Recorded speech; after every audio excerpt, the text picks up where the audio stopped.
allow me to simplify yours and mine and everybody's lives radically. There exists in life only one single problem: the problem of having a mind.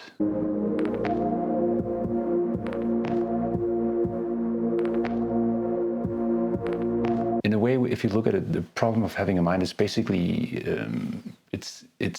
it's like it's the meta problem. It is the only problem that exists, and I'm so amazed how we don't speak more about this as a culture, because once we truly internalize that, it makes everything not only a lot simpler, but also much easier and much more empowering. And in order to get this point across, I would like us all to just for a moment reflect on something together. It is one of my absolute all-time favorite quotes from one of my absolute all-time favorite philosophers, Jiddu Krishnamurti, who says in one of his lectures, "The crisis is a crisis in consciousness." Now, what does that mean to you?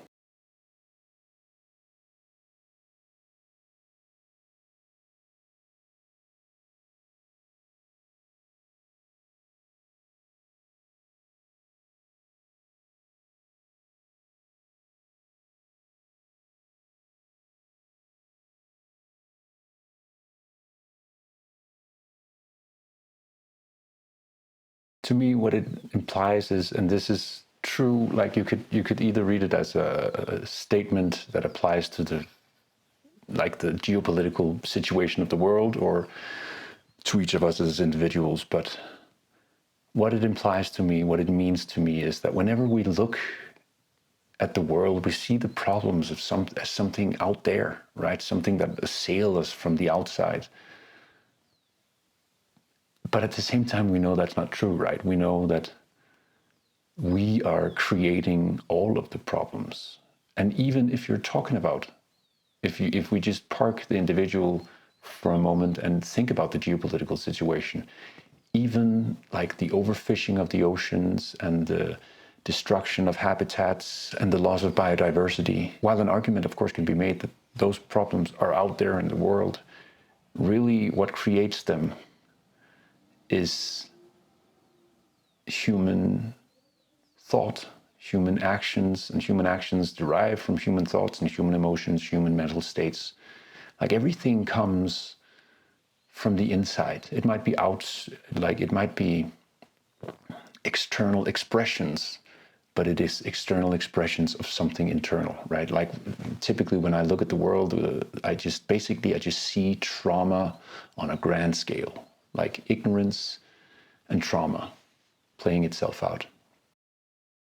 And the power of truly deeply understanding that the only problem is the problem of having a mind is that it basically taps into the Stoic idea that true empowerment is basically taking as much responsibility as humanly possible, right? Once you see that you are essentially the problem, it also means that you are the key to the solution. And that means you have taken what before seemed like something assailing you from the outside and turned it inside, or framed it in the true way, which means that you have now put it inside your horizon of influence, which means now you can actually do something about it, because if you're the problem, you're the solution. And this position is the exact opposite of victimhood, which is the most empowering state, or one of the most empowering states you can embody in this life. But it also poses some questions, right? Because it kind of asks us, so what are some of the ways in which I make my own life much more difficult than it has to be? And I would like to ask myself and ask you that, like, what are some of the ways in which you're making, or in which we're making our lives much more difficult than they have to be? Just think about that for a while.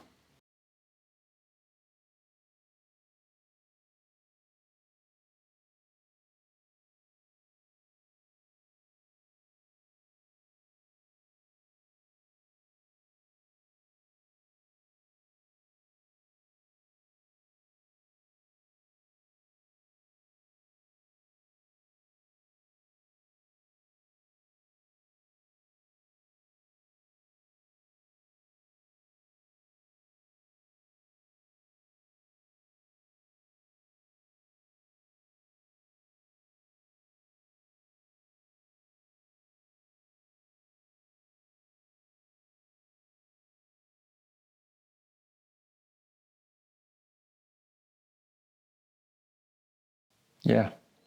Negative thinking, self-disempowerment, stuff like that. I would love to hear what your thoughts are on it, and if you're willing to share, like, I would truly be honored. But then let's ask ourselves, like, what is the actual problem of having a mind? And I would argue that it is really the problem of adopting a higher understanding. It is the problem of how to have epiphanies, right? Because they are the ones that release us from all this self-limiting internal dialogue that keeps us all stuck and weak and passive and feeling much less liberated and empowered than we have to. So basically, you could say that the problem of having a mind is basically just asking ourselves, what is the most sophisticated way I could imagine to face the challenges that face me in life? And then basically just living that out. And once you do that, once we do that, the effect of it is basically a form of apotheosis, right? You become the god of your own reality once you learn to basically have epiphanies, basically ask yourself, how do I react to this in a truly, deeply, profoundly sophisticated manner, and then just acting that out, and you're done. You have solved the problem of having a mind. Now, this problem of, or this challenge of having epiphanies is something we're going to go into like over a whole bunch of videos. But I just want to basically pause here and just ask you, like, do you agree or don't, and why not? And where does this, if it is indeed the truth that we are the problem and therefore also the solution, like, where does that put us, like, in the hierarchy of reality? Like, what does that make us, like, really? And I would also be curious to hear, like, what are some of your techniques to have epiphanies when you need them, right? Because that is basically, if you can learn to have epiphanies whenever you feel that sense of, oh shit, something is not as good as it could be, like, but so how do you have an epiphany? If you'd be willing to share that, like, that would be fucking cool. Apart from that, well,